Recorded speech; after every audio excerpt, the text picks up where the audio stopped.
Hey guys, it's Joe from Pocketnow.com, and I know you're wondering, the Samsung Epic 4G is super fast. But is it faster than the Google Nexus One? Let's go take a look.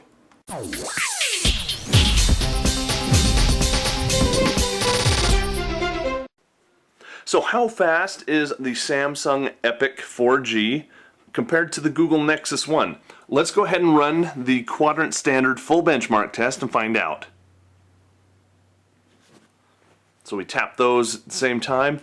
Already the Samsung is off to a quicker start than the Android running next to it, which is the Google Nexus One. But I need to come clean. This, of course, is running Android 2.1. The Nexus One, on the other hand, is not only running Android 2.2, which is also known as Froyo, but it's also running a custom mod called Cyanogen Mod ROM, and it has a custom kernel.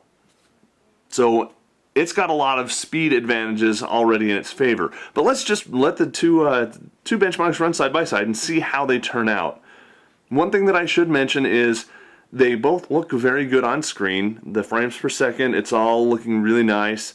All the graphics are really smooth, and it's good to go. But you'll notice the Samsung finished first, and it's ranking up here around 940 points. Over here on the Android Google Nexus One, it took longer to finish, but when we look at it, it's 1211, which is quite a bit more than the Samsung. Now you'll notice over here Nexus One 2.2 Plus is a benchmark above that. These are both daily use phones. I use them all the time. I've got lots of apps on them. It's just loaded. So what I want to do is now see if we can boost the performance of this this Sprint Epic 4G and get it any faster. But before we do that, that's a topic for another video. Before we do that, what I want to do is show you another measure of speed, and I think you'll really be impressed with this measure. So let me get that set up. Okay, the next measure of speed for these phones is network speed. So I've turned off Wi-Fi, so we're not going over my wireless access point, and we're going over the fastest network connection that the phone has at this location. Now that's kind of important because this is under a 3G umbrella, not the Sprint WiMax 4G. Okay? We'll do that test at another time.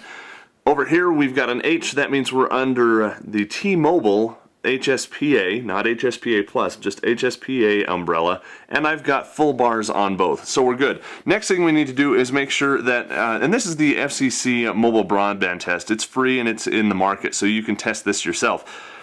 I've set them both to the same thing. We're reporting in kilobits per second, and we're connecting to the same server, which is in Orem, Utah. Now, for some reason, the Samsung over here thinks that it's 1,300 miles away, and the Nexus One thinks that it's only 92.74 miles away. This number is more accurate, but we're not going to worry too much about that. So we're going to go back. We're done there. All of that was in the Settings tab. Now we're going to go over to test both of these, and I'm going to try and start them at the same time. We'll begin test.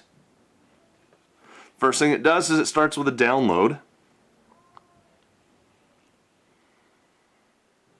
The Samsung was quicker to get started, but I think you can really easily tell that the Nexus One, running the Korean radio I might add, is up at 2.3, almost 2.4 megabit per second, whereas the Samsung is at 1.2 and a half megabit per second. Upload speeds were a little bit different as well, and I talked about this in my my hardware review, I think it was my software review of this phone over here.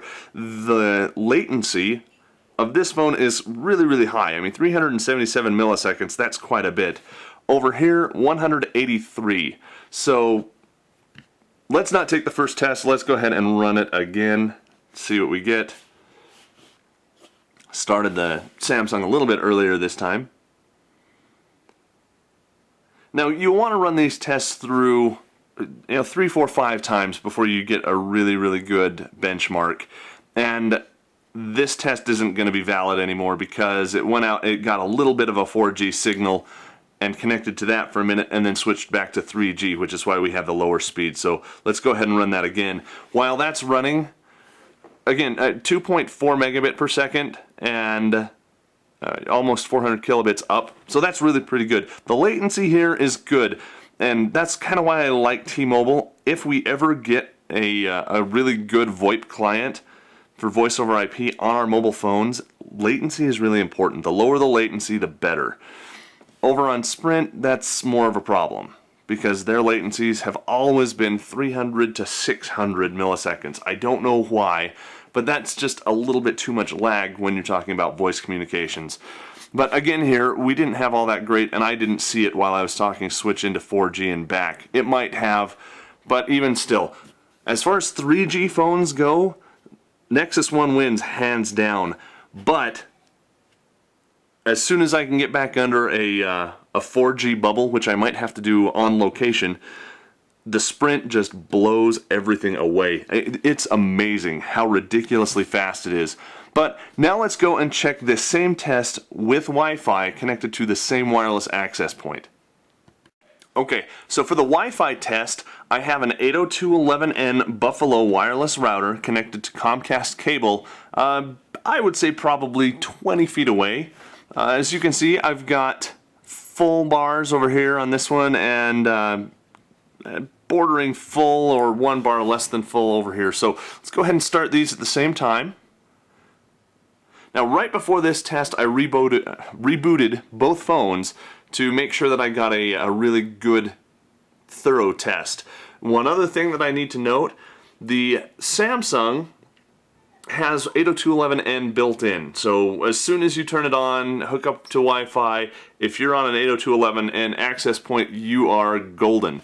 On this other side, however, the Nexus One has a chip that's capable of 802.11n, but doesn't come with 802.11n, as far as I know, with any of the stock ROMs. Cyanogen Mod ROM, which again this is running, enables that N, so I get extra speeds out of it.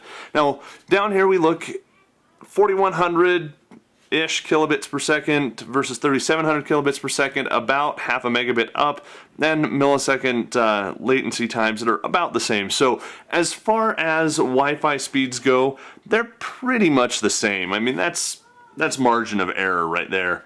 That could be internet congestion or who knows what, but the Nexus One has been just marginally faster in most of these tests, and you can see now that the Epic 4G just leapfrogged that. But even still, 4 megabit per second, that's not bad at all.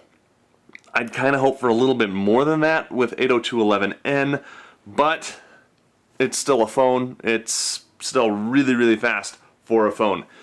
So, looking at both of those, pretty good. Now let's go to just general UI. I'm going to go home on both of them. And I've tried to set this up pretty much the same on both. Now, not identically, but pretty much the same. And if we swipe back and forth here, which is really hard to do with my left hand because I'm not left-handed, you can see it's pretty responsive on both of them. Even the scrollable widgets on both, and I've got more of them on the Nexus One being displayed than on the Epic. They're both pretty good. Going into the app drawer, not an equal number of apps, so that's why you've got a little bit time difference, but they're still very fast, very responsive phones. So all in all, pretty good. Now what I really want to do for an upcoming video is to apply what's called a lag fix to the Sprint Epic 4G. That might explain some of the lag that you guys have been reporting in not being able to multitask as well as you'd like, and other similar stuff where you just get unexpected hangs. I think that's also why these buttons down on the bottom aren't as responsive as I'd like them to be. So what we're going to do, and I'll just give you a teaser into that video, Sprint is using basically a FAT style allocation table, whereas the Nexus One is using your Linux partition types. The Linux stuff is a lot faster, and well, since the Android OS is Linux based, it makes sense to use Linux. Why they used a FAT, I don't know, and I'm going to have to look up exactly what the name of it is, RFS or something, but it's their own special journaling system, which journaling comes with the Linux file allocation tables and partition types, if you will. And this is getting really, really technical and in-depth, and I didn't mean to do that in this video, but just to finish it off, they've applied some of the Linux-style journaling to the typical DOS FAT-style allocation tables. And a lot of developers out there think that that's causing some lag because the file system's really not optimized for multitasking. It's really not optimized for the Android environment. So they've come up with some neat hacks, and I'll go in to show you how to do that in an upcoming video.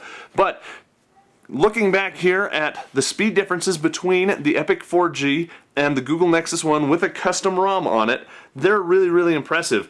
In a future video, like I mentioned, I'll show you the differences between 4G and 3G, and I think you'll be really impressed with the speed of the Sprint 4G network. I wish it were in more places. So again, speed comparisons between the Epic 4G and the Google Nexus One. For Pocketnow.com, I'm Joe Levi. Give this video a thumbs up if you'd like to see more speed comparisons. And if you have not yet subscribed to our video channel, now is the time to do that so you don't miss out on some of those videos that I told you were up and coming.